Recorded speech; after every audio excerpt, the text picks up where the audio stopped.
petit mot de prière avant de commencer. Dieu bien-aimé, nous sommes dans la joie d'être ce matin dans ta grâce, Père bien-aimé de toi. Pour ta grâce être avec nous pendant le temps que nous allons passer ici pour présenter ton nom de Jésus-Christ comme une maison de trésors dans laquelle tu as caché beaucoup de merveilles. Nous nous abandonnons entre tes mains. Moi, est-ce que le petit Geneviève qui me filme, pour ta grâce nous aider à faire un bon travail et que cela puisse être un chef-d'œuvre.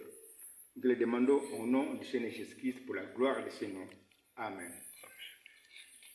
Voilà, nous avons déjà commencé à parler du nom de Jésus-Christ comme étant une maison de trésors dans laquelle Dieu a caché beaucoup de merveilles, beaucoup de trésors. Nous avons déjà parlé des 4 premières merveilles. C'est pour nous faisons un petit rappel. Rappel sur les 4 premières merveilles du nom de Jésus-Christ. Nous sommes ici dans la vidéo 17 M4, Dieu dessiné. En fait, quand nous parlons de Dieu dessiné, en réalité, c'est Dieu qui s'est dessiné au travers de ma main. Dieu dessiné, suite 1. Ça, c'est la suite. On veut un peu répondre ce qu'on avait dit avant. Nous faisons un rappel sur ce qu'on avait dit avant concernant les 4 premières merveilles du nom de Jésus-Christ. Le nom de Jésus-Christ porte comme un chapeau, comme c'est marqué ici. Voici le chemin du nom de Jésus-Christ. Ce chemin nous montre que le nom de Jésus-Christ porte comme un chapeau, un chemin de prophétie. Or, dans la loi de l'unité, quand quelqu'un porte quelque chose là, il est identifié à cette chose-là. Par exemple, le joueur qui porte le numéro 10 peut être représenté par le numéro 10. Le joueur-là est identifié au numéro 10. Ici, c'est la même chose. Le nom de Jésus-Christ porte comme chapeau un chemin de prophétie. Je suis celui qui suis. C'est un chemin de prophétie que nous avons ici. Nous avons interprété ce chemin ici à partir du nom Jésus. Je suis Jésus que je suis. Que Dieu m'a fait connaître quand il a donné comme parole. Logos que je suis a créé Jésus que je suis. Dans cette phrase-là qu'il avait prononcée, il avait caché la phrase ici. Je suis Jésus que je suis. À partir de cette phrase ici, maintenant, on a interprété maintenant je suis celui qui suis, comme nom que Dieu avait planté à Moïse au buisson ardent. Nous avons trouvé que le nom Jésus-Christ porte comme un schéma, comme chapeau, un chemin de prophétie. Cela veut dire que le nom Jésus-Christ, dans la pensée de Dieu, est une prophétie. On l'appelle alors la prophétie Jésus-Christ. Or, nous avons vu dans Habakkuk 2:3 qu'une prophétie avance pour aller avoir une prophétie est quelque chose qui est en mouvement, qui avance vers le point où il va s'accomplir, où elle va s'accomplir. Alors, c'est le cas aussi pour la prophétie de Jésus-Christ. Elle avance vers le temps où elle va s'accomplir. Or, puisque la prophétie est en mouvement, cela veut dire que le nom de Jésus-Christ est vivant, parce que dans la pensée de celui qui existe par lui-même, qui m'a enseigné ceci, le mouvement représente toujours la vie. Une branche d'arbre qui est en mouvement sous l'effet du vent montre clairement qu'il y a la vie là-dedans. Un homme qui est dans le coma, mais qui agite ses doigts, d'un signe qu'il est vivant. Le mouvement représente la vie. Or, puisque la prophétie Jésus-Christ avance vers le point où elle va s'accomplir, cette prophétie Jésus-Christ est sous la conduite de l'esprit de prophétie. On peut donc dire ceci, que la prophétie Jésus-Christ est comme un véhicule qui avance sous la conduite de l'esprit des prophéties, mais qui augmente la vitesse de la prophétie. Parce que pour l'esprit des prophéties, chaque prophétie est comptée comme déjà accomplie. La chose qui n'est pas encore là est comptée comme déjà là. C'est pourquoi, comme la prophétie Jésus-Christ est comme un véhicule, et sous la conduite de l'esprit des prophéties, nous avons, disons, la création de vibrations dans ce véhicule prophétique Jésus-Christ. Parce que dans le naturel, quand un véhicule avance dans une très grande vitesse, finalement, ce véhicule a produit des vibrations. Ces vibrations font que certains éléments qui se trouvent dans le véhicule peuvent se détacher. C'est le même cas aussi pour le nom Jésus-Christ, parce que c'est une prophétie en mouvement. le nom de Jésus est comparable à un véhicule qui est sous la conduite des prophéties, qui avance à une très grande vitesse, qui compte la chose qui n'est pas encore accomplie comme déjà accomplie. C'est pourquoi la prophétie de Jésus-Christ est le siège ou le centre des vibrations qui sont produites à cause de grande vitesse. Sous l'effet, disons, des vibrations, l'élément ici que nous avons ici, l'élément trait d'union qui unit le nom Jésus à Christ, cet élément ici peut se détacher. Alors, dans ce cas, quand cet élément ici se détache, il y a maintenant un changement de situation. On peut voir ceci dans le cas ici. Jésus à Christ peut se détacher. Souvent, nous avons indiqué ici le sens aller. Le même élément peut aussi revenir avec la même grande vitesse. C'est pourquoi, finalement, le même trait d'union se retrouve encore ici. Et puisque le mouvement aller et le mouvement retour se produisent à de très grandes vitesses, avec la vitesse de l'esprit des prophéties, une vitesse que l'homme ne connaît pas, alors apparemment, on voit toujours le trait d'union au même endroit. Je répète ceci, à cause des vibrations, l'élément ici, trait d'union qui unit Jésus à Christ, finalement se détache. C'est pourquoi nous avons indiqué sur le sens aller et prend cette position ici. Mais, comme c'est une vibration, cet élément peut encore revenir au même endroit, à la même position. C'est pourquoi nous avons ici. Puisque la vitesse dans le sens aller et dans le sens retour est une très grande vitesse, apparemment on voit toujours le trait d'union au même endroit. Mais il y a un mouvement qui se fait dans le nom de Jésus-Christ. Maintenant, voici ce qu'il y a quand maintenant le trait d'union aussi s'ouvre. Quand le trait d'union s'ouvre, alors il y a un changement de prophétie. Je reviens un peu ici, qui montre l'unité de Jésus à Christ par le trait d'union. Le trait d'union ici montre que Jésus égale à Christ, Christ qui est Dieu. Jésus est Christ, parce qu'il y a ici l'unité qui est présentée par le trait d'union. Mais quand le trait d'union, à cause de vibrations, s'ouvre, alors il y a maintenant un changement de situation.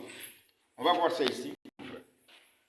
Quand le trait d'union s'ouvre, alors Jésus n'est plus égal à Christ, qui est Dieu. Jésus devient la fonction d'avocat qui est inférieure à Dieu, qui est le juge. Parce que dans la réalité, l'avocat est toujours inférieur au juge qui tranche. C'est le cas ici, c'est le cas c'est le cas que nous avons. Quand le trait d'union s'ouvre, c'est alors que Jésus n'est plus égal à Christ, qui est Dieu. Jésus devient maintenant la fonction d'avocat ou de sacrificateur qui est toujours inférieur au juge qui tranche. Christ devient maintenant le juge suprême qui tranche. C'est pourquoi nous avons dit ici, Jésus devient la fonction d'avocat qui est inférieur à Dieu qui est juge, qui est le juge qui tranche. Il faut retenir une chose, la même plénitude de la divinité, la même divinité, la même plénitude de la divinité, qui est l'unique personne, Jésus-Christ, qui s'est fait connaître à Moïse sous le nom de Jésus, celui qui suit. La même personne-là présente maintenant ces deux fonctions majeures ou principales parmi ces trois fonctions. Il y a la fonction du Fils qui est avocat, qui va répandre le sang. Il y a aussi la fonction du juge suprême qui va condamner le péché. Nous avons aussi deux fonctions principales, majeures, présentées par le cas qui montre l'ouverture du trait d'union. Le nom de Jésus-Christ qui était fermé est maintenant ouvert. Et nous fait voir maintenant en réalité qui est Jésus-Christ. Voici nos fonctions. La fonction du Fils qui va répandre le sang comme sacrificateur, qui fera le sacrifice de lui-même, ou comme avocat qui va défendre le peuple de Dieu devant le juge qui condamne le péché. Ici, nous avons la fonction du Fils qui est jouée par Jésus, l'homme Jésus. Ici, nous avons la fonction du Père qui est éternel, qui est l'ange du jugement. C'est un ange. Et le juge suprême, c'est lui qui condamne le péché. Ici, maintenant, Christ vient comme avocat pour défendre le peuple de Dieu devant le juge qui condamne le péché. Ceci nous montre alors, quand le trait d'union s'ouvre, nous montre alors qui est maintenant Jésus-Christ. On vient ici maintenant pour voir maintenant les choses. Ce chemin m'a été enseigné par celui qui existe par lui-même, qui s'appelle Jésus-Christ. Si le prophète Branham a reçu comme révélation à l'ouverture du sceau, la plus grande révélation à l'ouverture du sceau, la divinité de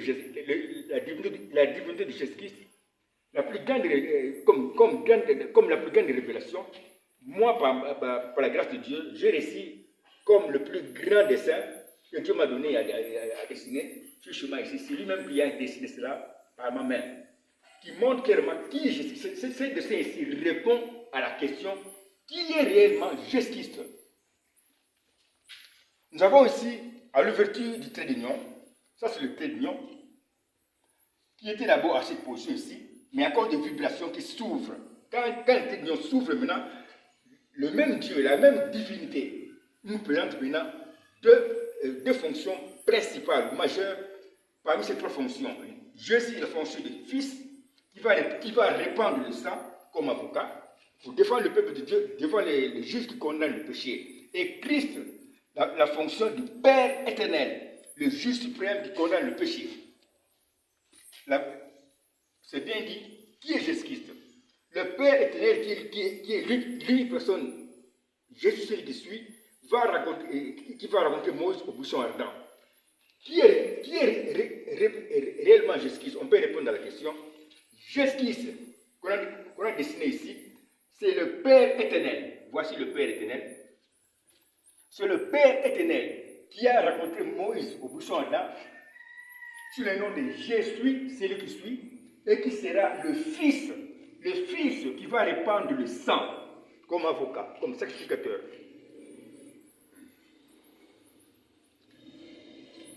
Ceci est en accord avec la prophétie, avec Jean 3,16. J'écris ça ici. Jean 3,16. Et aussi avec Ésaïe.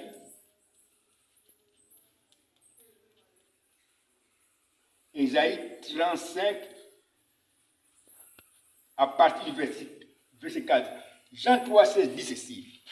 Dieu a tellement aimé le monde qu'il a fait le sacrifice de son Fils unique, afin que celui qui croit en lui puisse recevoir la vie. Voici Dieu, qui est Christ, qui est le Père éternel. Le Père éternel qui va rencontrer Moïse au buisson ardent sous le nom de Jésus, celui qui suit. Ce Père éternel a fait le sacrifice de son Fils unique, qui est Jésus, afin que celui qui croit en moi, Jésus, puisse recevoir la vie. C'est son Fils unique. Lui, ici, c'est un esprit. Ici, c'est le Fils unique. Un esprit ne peut pas avoir deux fils. Parce qu'il y a quelqu'un qui dit, par exemple, que Dieu ne peut pas avoir un fils. Chaque esprit, quand maintenant il apparaît visiblement, cette apparition-là, c'est son Fils. C'est son image. Le Fils de Dieu, c'est l'image de Dieu qui est invisible. C'est pourquoi, dans Jean 3,16, Dieu a dit ceci, Christ dit ceci, Dieu a tellement aimé le monde qu'il a fait le sacrifice de son Fils unique. C'est ce qui est remarqué par le chemin. C'est que quand nous allons comme ça, nous présentons maintenant Jean 3,16. Dieu a tellement aimé le monde qu'il a fait le sacrifice de son Fils unique. C'est ça, Jean 3,16. Mais là-dedans, il y a aussi la promesse d'Ésaïe 35,4 qui dit ceci, que voilà, votre Dieu viendra lui-même. Et puis Ésaïe donne des signes.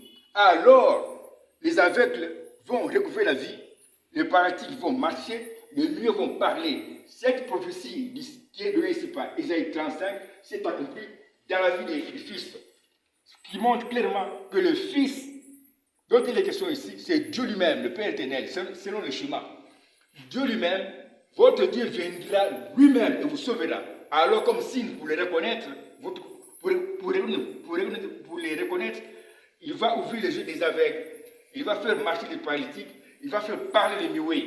Ceci était accompli dans la vie même du Fils, qui était tout simplement Christ.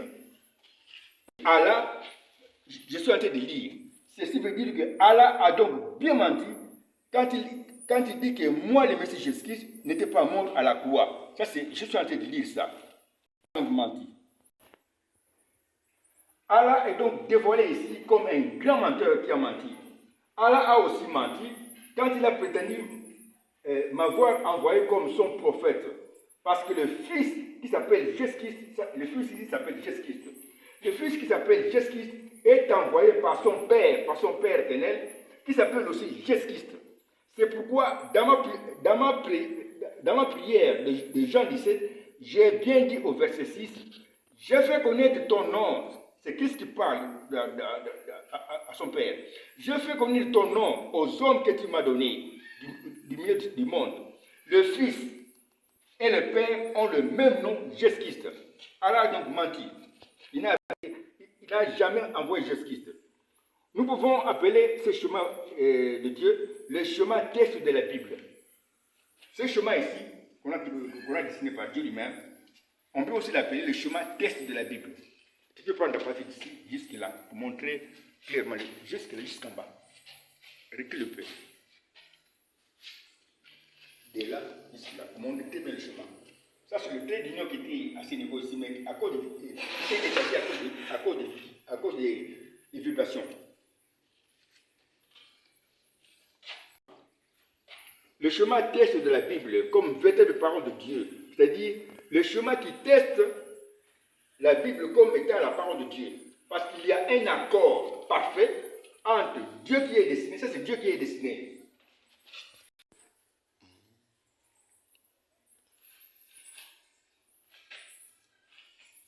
Nous pouvons appeler ce chemin ici le chemin test de la Bible comme véritable parole de Dieu, c'est-à-dire le chemin qui teste la Bible comme étant la parole vraie de Dieu. Parce qu'il y a un accord parfait entre Dieu qui est destiné, voici Dieu qui est destiné ici, et sa Bible. Voici sa Bible. Ça, c'est la Bible. Hein? C'est la Bible représentée. Ici, nous avons ici Dieu qui est représenté sous forme de dessin. Et ici, sa Bible. Mais il y a un accord parfait entre Dieu et sa Bible. Pourquoi? Parce que ce que Dieu va dire, ce que Dieu a annoncé dans son chemin, se retrouve dans la Bible. Quand Dieu, par exemple, pose la question à la Bible répond avec un Amen. Je prends comme exemple un petit exemple. Les promesses qui sont annoncées par Dieu destiné sont confirmées par sa Bible qui dit Amen à chaque promesse dont parle Dieu destiné. Il y a comme une véritable causerie sur les promesses de Dieu entre Dieu qui est destiné et sa Bible. Par exemple, Dieu destiné peut parler à sa Bible en disant « N'est-ce pas que j'ai promis dans mon nom que moi, le Père éternel, je serai le Fils unique qui va répandre le sang pour le salut de mon peuple. » C'est ça maintenant la question. Dieu pose la question maintenant à sa Bible. Je répète ceci. N'est-ce pas que j'ai promis dans mon nom que moi, le Père éternel, je serai le Fils unique qui va répandre le sang pour le salut de mon peuple? Alors la Bible répond. Ça, c'est la question qu'on a posée par Dieu qui est destiné. Ça, c'est la question. Il a posé la question à la Bible. Question posée. Question. Je mets ici un question. Maintenant, la Bible répond. Bonjour. La Bible répond aussi au numéro 2 avec un Amen. Pour dire que voilà, ce que je dis là, c'est confirmé. C'est Jean 3, 16.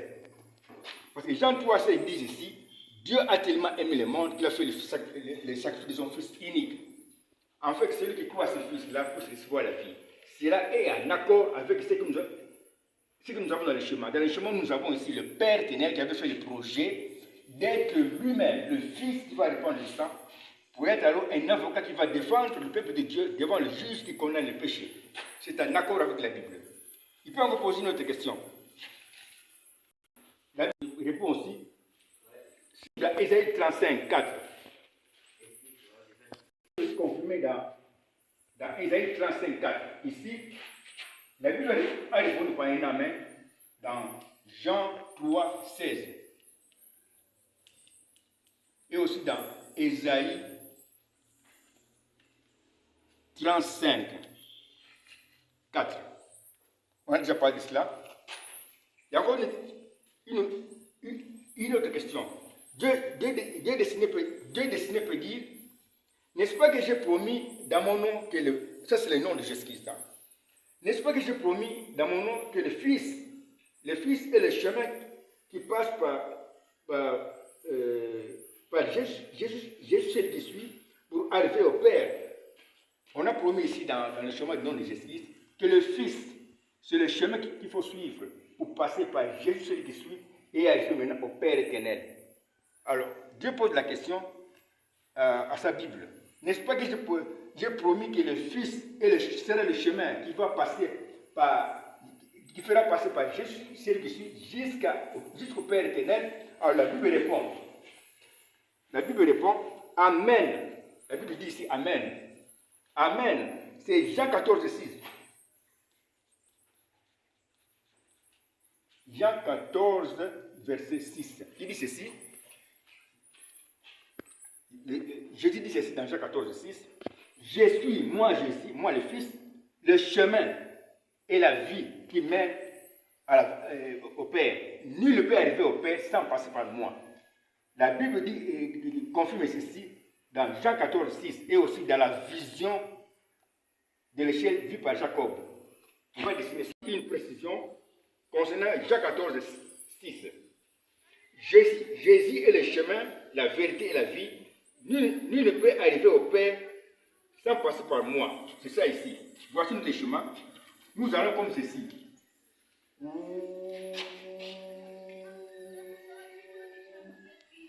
Jusqu'à Christ, qui est le Père éternel, pour confirmer maintenant ce que Jésus dit. Jésus dit lui-même, je suis le chemin, c'est-à-dire les chemins ici à suivre. Je suis le chemin, la vérité. Nul ne peut arriver au Père sans passer par moi. Si quelqu'un ne croit pas au Fils qui est Jésus, il ne va pas arriver au Père éternel. Pour arriver au Père éternel, il faut passer d'abord par le Fils, parce que le Fils, c'est le chemin qui conduit au Père éternel. La Bible confirme ceci. La Bible confirme aussi la même chose dans la vision de l'échelle de Jacob. On vient ici. Je suis le chemin, la vérité et la vie. Nul ne peut arriver au Père sans passer par moi. La Bible confirme le chemin unique dans la vision de l'échelle de Jacob. Jacob a vu une vision dans laquelle il voyait une échelle là qui a uni le ciel et la terre. Ici, ce sont les nuages qui représentent le ciel. Ici, nous avons la terre. Mais le ciel et la terre sont deux choses bien différentes. Mais celui qui m'enseigne ces choses-ci regarde toujours au signe qui est commun aux choses qui sont différentes. C'est bien dit que le ciel et la terre sont deux choses bien différentes, mais ils ont un signe qui est commun qui les unit, la même échelle. Et ce que nous avons marqué ici, le ciel et la terre sont deux choses différentes, mais ils ont un signe qui est commun qui les unit, la même échelle. La même échelle, dans ce cas ici, devient maintenant un signe de liaison, c'est-à-dire le parterre de l'unité qui unit le ciel et la terre qui étaient séparés.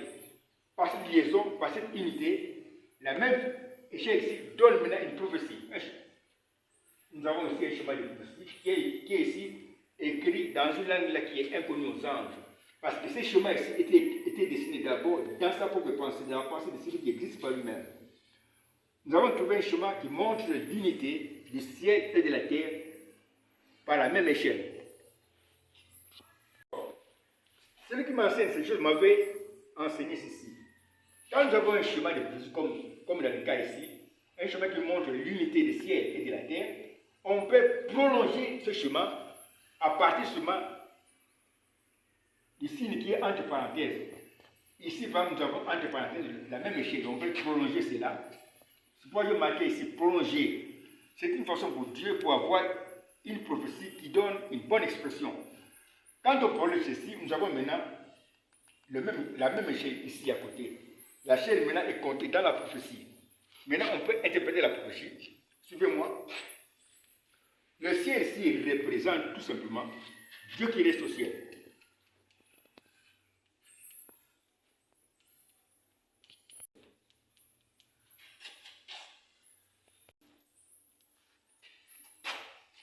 sera un homme sur la terre.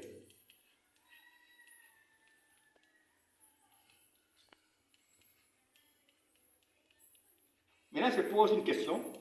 Mais quel homme?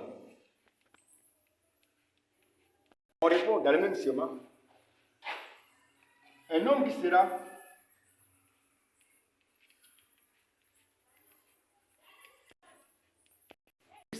l'échelle.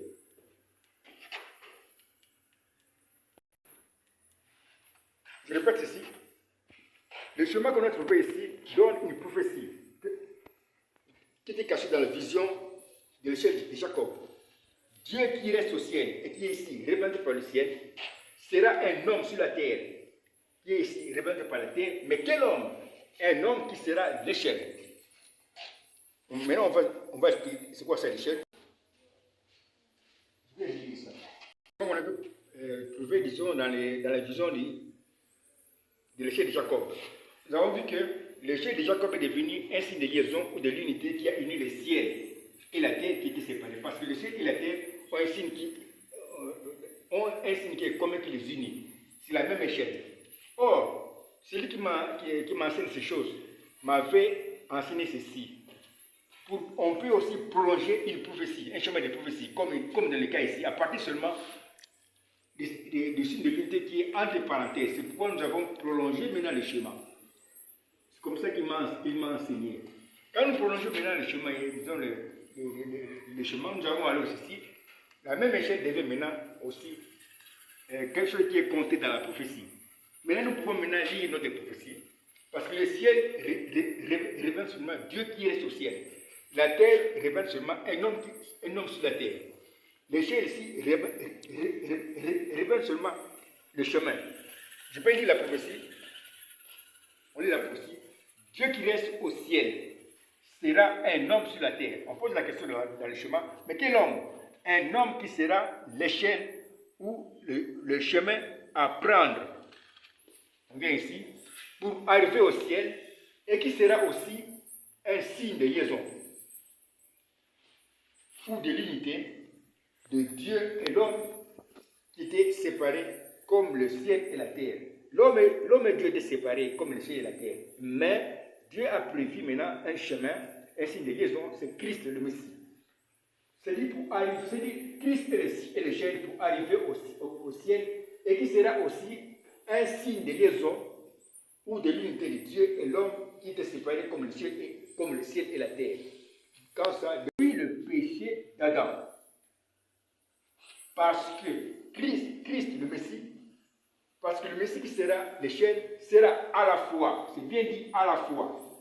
Le Messie sera à la fois Dieu et l'homme, mais réconcilié. C'est-à-dire, il sera à la fois l'humanité et la divinité. C'est pour montrer la réconciliation entre l'homme et Dieu qui étaient séparés. Pour bien présenter tout de la communion entre Dieu et l'homme, comme je le montre le dessin ci-après. Ce dessin ici nous montre maintenant Christ. Christ qui était à la fois Dieu et homme. Il y avait deux parties, deux natures dans le même Christ. Il était à la fois Dieu, il est aussi l'homme, pour nous présenter la bonne nouvelle de Dieu qui veut maintenant montrer la réconciliation entre Dieu et l'homme qui étaient séparés. Ceci est confirmé par Paul dans 2 Corinthiens 5.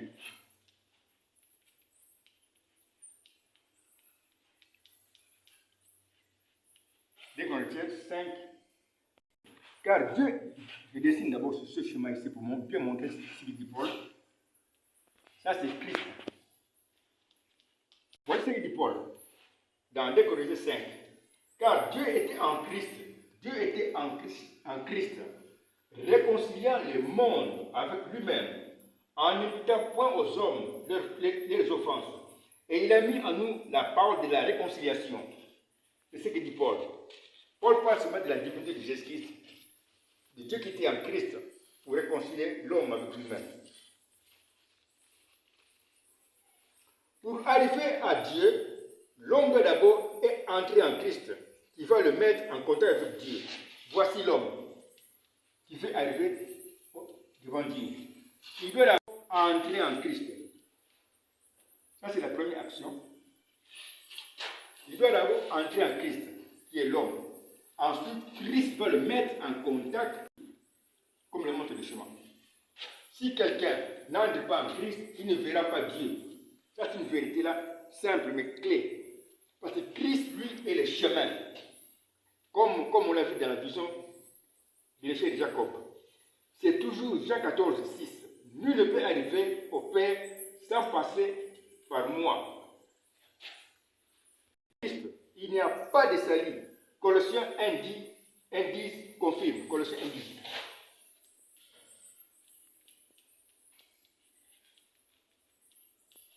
Verset 10, il dit ceci.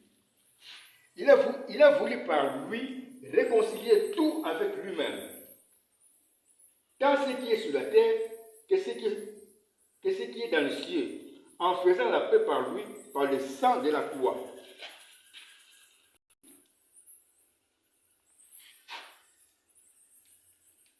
Et le trait d'union.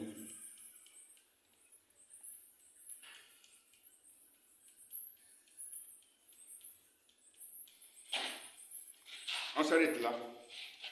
Pour remercier le Seigneur qui nous a conduits. Dieu bien-aimé, nous sommes reconnaissants pour ta conduite, Père, bien-aimé de voix, qui a accompli ta parole disant, ne pas de juste qu'on nous paraît éternel. Parce qu'il dit dans ta parole aussi, sans moi, vous ne pouvez rien faire. Nous disons merci pour ceci. Sois loué pour tout. Peu bénis ceux qui vont partager ceci. Au nom du Seigneur Jésus-Christ. Amen.